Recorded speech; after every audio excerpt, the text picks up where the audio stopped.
Bien, y pongan atención en estas cifras porque es la tercera causa de muerte en el mundo y además es el principal motivo de invalidez en los adultos. Estamos hablando del derrame cerebral y por eso hoy tenemos aquí al experto, al doctor Eduardo Huertas. Doctor, bienvenido, muy buenos días. Muchas gracias, Patricia, es un placer estar acá. Doctor, cuando hablamos de derrame cerebral, ¿pudieran haber algunas señales que nos puedan ayudar a detectar que eventualmente podemos estar en un evento de estos? Que estamos en un evento sin duda. Muchos de ellos, si tenemos debilidad, hormigueo, parálisis de medio cuerpo, un brazo, una pierna, si tenemos dificultad para articular palabras, para hablar, si tenemos un campo visual, parte de nuestra visión está afectada y tenemos una zona que se pierde, esos podrían ser síntomas y signos de un derrame cerebral y hay que moverse. Tenemos minutos y hay que buscar asistencia médica. Eso es lo que le iba a preguntar. ¿Qué tan determinante es la atención inmediata en una crisis como esta? Importantísima, es extremadamente importante porque el cerebro tiene una muy pobre capacidad de tolerar un evento vascular, de tolerar falta de oxigenación. Entonces es crítico de que recibamos atención médica tan pronto como sea posible. ¿Perdemos el conocimiento ante un derrame? No necesariamente, no necesariamente. Es más, los pacientes que pierden la conciencia y que están en medio de un evento vascular con pérdida de conciencia tienen una alta probabilidad de no salir adelante y de fallecer. Híjole, ahora, cuando hablamos de un infarto cerebral, ¿habría alguna diferencia con una hemorragia cerebral? Los ticos le decimos derrame a ambos eventos, pero los derrames se pueden dividir en dos tipos. Uno, de infarto cerebral trombótico que se ocluye la arteria y otro donde la arteria más bien se rompe y sangra. Ambos los conocemos como derrames, pero son diferentes y son de diferente manejo, sin duda. Ahora, entre los tratamientos que hay, ¿verdad? Y las cosas que vienen en el día a día novedosas y que ayudan cada vez más, ¿cuáles son los que ayudan a disminuir, digamos, un efecto y una consecuencia de los diferentes tipos de derrames? Depende. Si estamos lidiando con un derrame de tipo hemorrágico o si estamos lidiando con uno de tipo trombótico o oclusivo. Si tenemos uno oclusivo, si tenemos una arteria tapada, pues se podría eventualmente destapar esa arteria por un abordaje endovascular o incluso por cirugía hacer un bypass arterial para lograr crear un paso alterno a la zona que está ocluida. Como podemos ver, por ejemplo, en esta imagen, si se tapa la arteria, esta zona del cerebro se va a quedar sin circulación apropiada. Pero a veces podemos hacer bypass, es decir, poner una arteria en lugar del sitio ocluido para que esta zona vuelva a recuperar circulación. La región primordial que sufrió casi nunca la podemos recuperar, pero las otras zonas que están isquémicas, que les falta sangre, pues mejorarían. Claro. También aquí en esta imagen estamos viendo cómo se puede colocar un catéter y se puede hacer una liberación o una remoción de esa oclusión por medio de técnicas endovasculares. Todo depende de cada situación. Esto no es para todo el mundo, pero cada situación debe ser evaluada para ver con qué estamos lidiando. Ahora, doctor, me gustaría insistir en el momento, ¿verdad? En el momento, digamos, del derrame, si eventualmente puedo discernir, reconocer si estoy acompañado de alguna persona. ¿Hay algo que pueda hacer? ¿Hay algo que pueda hacer de manera inmediata yo ante una persona que esté en una crisis de estas? Llevarla a un hospital. ¿Solo eso? Solo eso, realmente. No hay nada que pueda hacer médicamente. No es una buena idea tratar de manejar un derrame en la casa. No es una buena idea. Estamos hablando de la estructura del organismo más importante, más compleja y más difícil. Y si pudiéramos ver esta imagen, estas son las arterias cerebrales y este es el complejo vascular simplificado. Aquí está simplificado para poder analizarlo. Pero si vemos, tenemos arterias que surgen por el cuello, que suben por delante y por detrás, se unen entre sí, hacen un montón de combinaciones porque el cerebro consume el 20% del oxígeno que respiramos y solo pesa el 3% del cuerpo. Pero consume el 20%.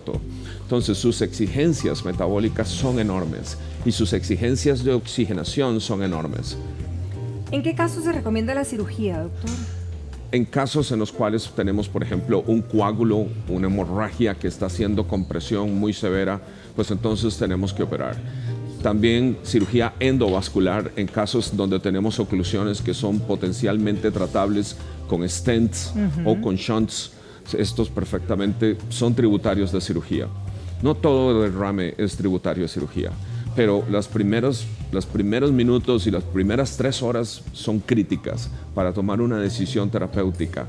Por ejemplo, un coágulo recién hecho potencialmente se podría revertir solo con medicación, pero tiene que ser recién, y recién estoy hablando de 30 a 60 minutos. O sea, es casi que inmediato. Exacto. Entonces es lo que nosotros llamamos la hora de oro. Es una hora que es crítica, donde la atención debe ser rápida y debe ser inmediata y las decisiones deben de ser expeditas. Entonces tenemos que hacer imágenes médicas, tenemos que tomar una decisión si tenemos un hemorrágico o uno trombótico. Porque si yo trato a un trombótico igual que un hemorrágico o viceversa, puedo crear un desastre.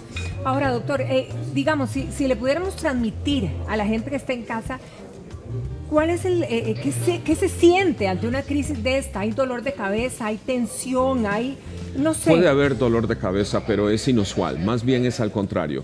Lo que las personas experimentan puede ser, es dificultad para articular palabras, o la cara se puede torcer, que no toda cara torcida es un derrame cerebral. Puede ser una parálisis de un nervio, pero si la cara se tuerce, hay que acudir a atención y asegurarnos. No debiera de la persona estar tomando una decisión de si es algo menor o algo mayor. Eso nos compete a nosotros, los médicos. Entonces, si tenemos una debilidad, medio cuerpo débil, o tenemos dificultad para hablar, o como le dije, si tenemos dificultad para ver, hay que ver qué es lo que está pasando. Ahora, ¿se puede confundir entonces con un infarto? Es que, de nuevo, ambos se parecen clínicamente, ambos se parecen. Ahora, doctor, también he oído hablar que dependiendo de dónde es exactamente el derrame, si en la parte izquierda o en la parte derecha del cerebro, ¿hay alguna diferencia en el impacto, en las consecuencias? El cerebro tiene zonas elocuentes, eso significa zonas que son críticas para su funcionamiento. El 99.9% de la población habla con el lado izquierdo, una zona que se llama área de Broca. El área de Broca está solamente en esta región. Si esa región sufre un derrame, un infarto, una hemorragia, entonces vamos a perder la capacidad para hablar. Si la lesión es un poco más atrás y lesiona el área de Wernicke, por ejemplo, que así se llama, vamos a perder la capacidad de entender el lenguaje hablado. Una cosa es hablar y otra cosa es entender lo que nos están diciendo. Entonces, sí, donde es el derrame puede ser crítico, puede ser incluso mortal. Si el derrame es en la base del cerebro, en las zonas profundas, el tallo cerebral se afecta, perdemos la conciencia, entramos en coma y morimos. Entonces, por eso, el 50% de los derrames no llegan al hospital. La gente muere antes de llegar. Algo que usted me comentó antes de entrar a entrevista es que los derrames, siendo la tercera causa de muerte en el mundo, se pueden evitar. Más del 90% de los derrames son prevenibles, son evitables. Y es triste, pero no lo estamos haciendo. Estamos haciendo todo lo contrario. Estamos cultivando derrames, estamos poniendo un terreno fértil para derrames por nuestra conducta y nuestro comportamiento. ¿Qué es lo que hay que evitar principalmente, doctor? Fundamentalmente, hay que reconocer que la hipertensión es conocida como el asesino silencioso. Entonces, todo adulto debiera periódicamente, dentro de su chequeo anual, tomarse la presión arterial. Es básico, es crítico. Primero, reconocer hipertensión arterial, porque hipertensión arterial está relacionado a 20 a 25% de los derrames. Y está muy relacionado con los derrames fatales. Luego, tenemos que comer sano, tenemos que comer mejor y evitar, los hombres, esa cintura que es tan tóxica y las mujeres esas caderas que son tan tóxicas. Los hombres acumulamos grasa tóxica literalmente en la cintura y las mujeres en las caderas. Y esto es directamente proporcional al riesgo tanto de enfermedad cardiovascular como de enfermedad cerebrovascular. Y debemos verdaderamente poner atención a estos aspectos. Tercero, muy importante, no fumen. El fumado está directamente relacionado con derrames cerebrales, microinfartos cerebrales e infartos cerebrales múltiples. Y un estilo de vida un poco más saludable reduciría la tasa de derrames significativamente. Por lo menos un 90% de ellos son prevenibles, son evitables antes de que ocurran. pero es una cosa de un estilo de vida a largo plazo. Claro, claro. Ahora, las omegas, doctor, ¿tienen alguna relación en cuanto a nuestra alimentación o consumo para evitar? Por supuesto. Y esto yo lo digo hasta el cansancio. El mejor suplemento que podemos tomar para tener una alimentación apropiada para nuestro cerebro es omega 3. Tenemos que la dieta debe ser alta en omega 3. Y si no lo es alta, como es típico del costarricense que no lo es, debiéramos de suplementar con omega 3. Omega 3 es un aceite esencial, fundamental, ayuda al funcionamiento cerebral y ayuda a una circulación cardiovascular y cerebrovascular muchísimo mejor, mucho más sana. Ahora, doctor, una persona que ya sufrió de un derrame cerebral, ¿verdad? ¿Cuál podría ser el ABC, digamos, posterior en su vida para controlar, ¿verdad?, todo lo que se refiere a las secuelas? Y no sé si eventualmente una persona que ha sufrido un derrame es candidata a otro.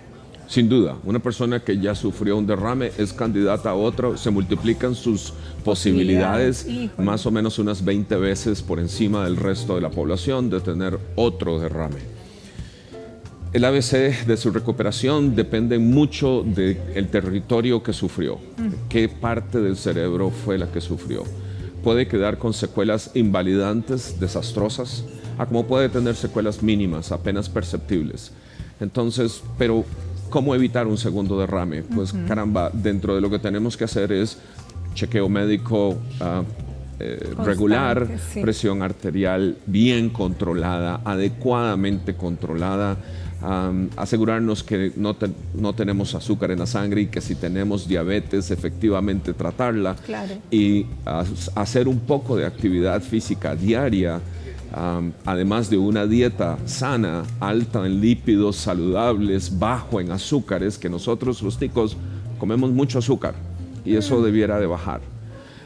Eso sería casi que el ABC para tratar de evitar una lesión mayor y un segundo cuadro. Claro. Ahora, doctor, una pregunta reiterativa es de la gente, ¿es posible revertir las secuelas? Hasta cierto punto. El área inicial donde hubo el derrame, donde tuvimos ya sea una oclusión o un sangrado, no se puede revertir. Ya el cerebro se murió, ese fragmento se murió, y en cuestión de segundos hubo una pérdida que no va a ser reversible. El área alrededor es el área gris. El área gris es potencialmente reversible y depende mucho de la atención muy aguda y muy temprana, muy rápida. Si la atención fue temprana, fue rápida y fue efectiva, las posibilidades de que esa área retome sus funciones son mucho mayores. Doctor Huertas, ha sido un placer como siempre tenerlo en nuestra casa y queda clarísimo, ¿verdad? Muchas gracias. Trabajar para evitar, hay que tratar de prevenir y esto es la ciencia, de verdad. Muchísimas gracias. Muchas gracias a usted, muy amable, igualmente. Bueno, nosotros continuamos.